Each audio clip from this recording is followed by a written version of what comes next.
It's about that time. What's going on? Oh yeah, Black Sun and the Hizzle. Oh, for shizzle dizzle. We got an excellent show here today. Yeah, MD, it's about that time. We done got Cross that has failed and Kupians has failed. Oh yes, Kupians has fallen. Y'all already know I already talked about Petros falling, but yeah, Kupians has fallen. Um, yeah, we need to get MD on here, man. Because all this economic talk and political talk has not stopped the momentum on the battlefield. The momentum on the battlefield has not stopped at one bit. And so, it's about that time. It's about that time to do a progress report. Hopefully, MD will respond. He's probably over the road right now. He's an over the road truck driver. So he's not able to uh, be as accessible as I am. I do all city. I'm all city, all local. I do all local driving. Whereas MD, he does a lot of interstate driving. So shout out to MD. Maybe we can get goddamn maybe we can get what's his dang name? Not MD, but uh Venkat. Maybe we can get Venkat on here, man. Maybe Venkat. But Venkat, he not really up on international like that. He's on the left, man. He's more emotionally driven, so he'll be wanting to talk about the shutdown and all that kind of nonsense. Again, my expertise is the battlefield tactician. I'm a battlefield tactician, and yeah. So, um, you know,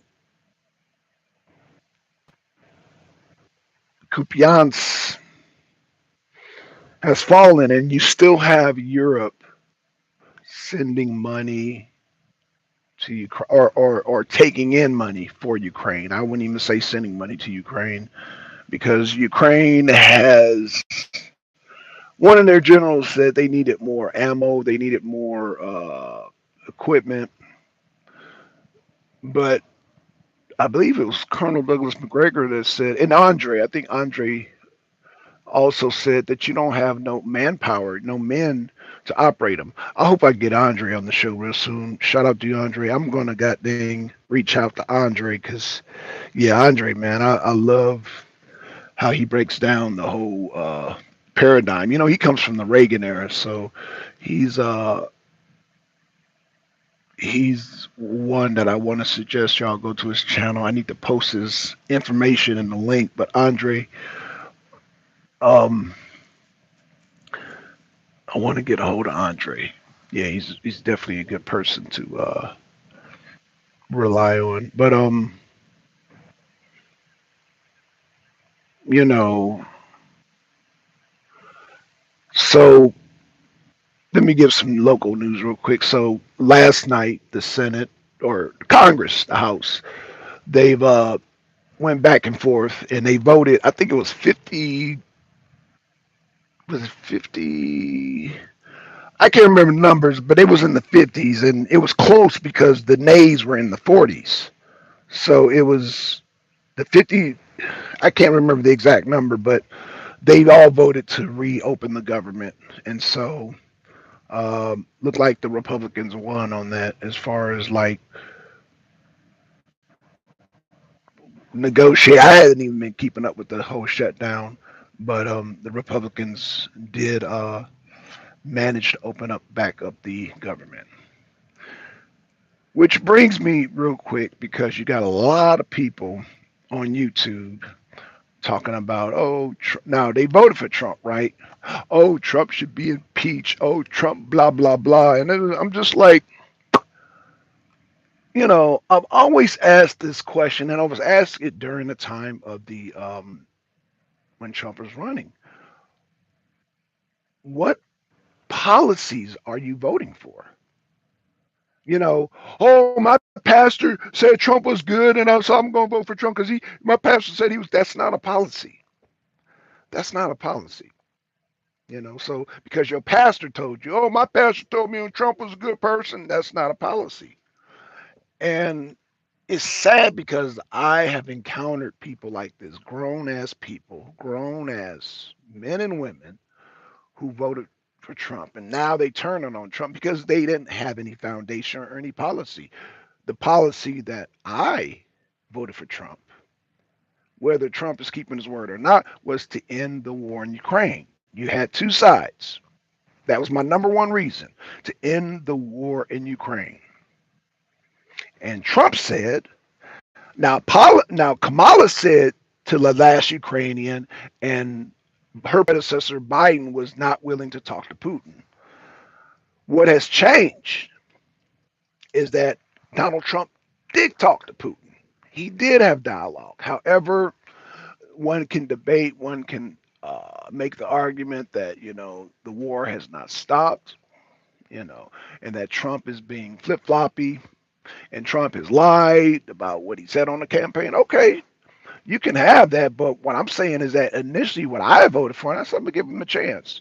I heard, oh, well, I'll end the war in 24 hours and this and that, and I know Zelensky, and I know Putin, so it's okay. Well, Trump is better at getting us out of World War III than goddamn avoiding World War III than goddamn Kamala Harris or Joe Biden.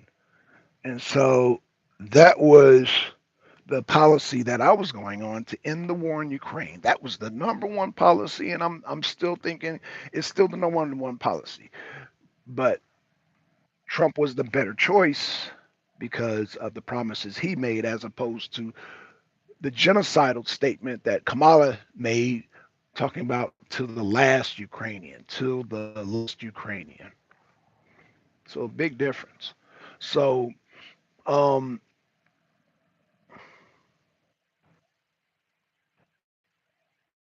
I will say this right now, and I know right now the agenda is pushing forward with Russia is to win on the battlefield. If you hear Sergei Lavrov and Putin, they have closed the door to negotiations, even after the Minsk went into accords, even after Europe has admitted that they used the Minsk to arm Ukraine, and then they keep screaming about a ceasefire. Russia's not going to do no ceasefire. They're going to continue on with the battlefield. Cities will continue to fall, just like Pokrovsk, just like Kupiansk, just like goddamn Bakhmut. And how far Russia's going to go, I don't know. According to Douglas McGregor, they might go up to the Dnieper River, which is a natural barrier between the would be between Kiev and the Donbass. So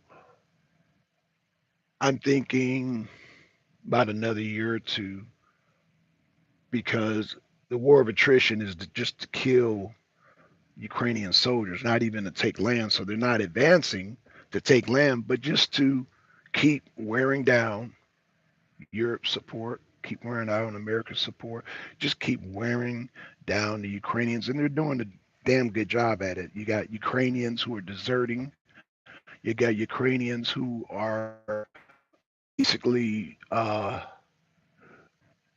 only deserting, surrendering, just straight up surrendering. So they're either deserting or straight up surrendering. So Russia has had a big advantage, and Zelensky is lying to the public, saying, "Oh, everything in Pokrovsk after Pokrovsk has fallen. Pokrovsk has fallen." He's saying everything is okay. Pokrovsk has fallen. He's saying everything is okay in Kupiansk. Kupiansk has fallen. Right now, as of today, right now, what is today's date? November 10th, Kupiansk has fallen. So, MD, I hope you get this message. Let me get back to this news. Let me get back to my references, my real news using different countries. Remember, if you want to reference and cross reference, you don't use all American media. No, you don't. Oh, I'm going to cross reference CNN with NBC, with Fox. No, you don't do that. You cross reference Hindustan Times with India, APT Russia, I forgot the one in China. Don't quote me, but what I'm saying is go around the world and cross reference. Don't. It's just like learning history. You got U.S. history and you got world history. I learned this in high school that it is better to read crack open the book of world history as opposed to U.S. history because U.S. history is biased and U.S.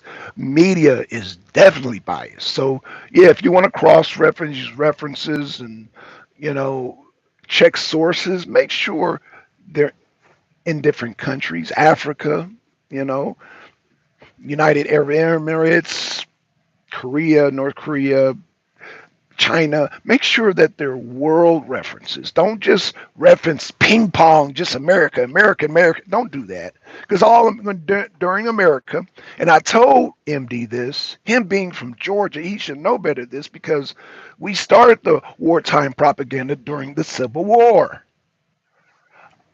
Although he's from Georgia, I never hear him talk about the Civil War. Why is that, MD? Why you don't never talk about the Civil War, reference to Civil War? Because you will clearly see wartime propaganda and understand wartime propaganda. So, with that being said, shout out to MD. We may do a show, we may not do a show. Oh, the guys just passed. We may and may not do a show. I don't know, but we usually do shows on Wednesdays and Thursdays. But MD has not contacted me, so I don't know. He's probably up in Connecticut somewhere or Virginia or who knows. Tennessee, I don't know, man. He's all up and down the Appalachians. So hopefully we'll hear from him soon. Hopefully I get an invite. Hopefully I get a comment. And Ben Cat too. Maybe so. Again, I'm able to do shows during the day. You know how we roll MD 10 a.m. to 2 p.m. Anywhere in that. Like I said, the best time for me to do shows is during when I'm working. When I get home, it's a different story. You know, I got to tend to home stuff and, stuff at home. So I can't do shows at home. But this is my free time when I'm at work. This is all my free time. So with that being said, the guys are here. So they're about to get started. So I'm gonna check out y'all. Peace. I'm out.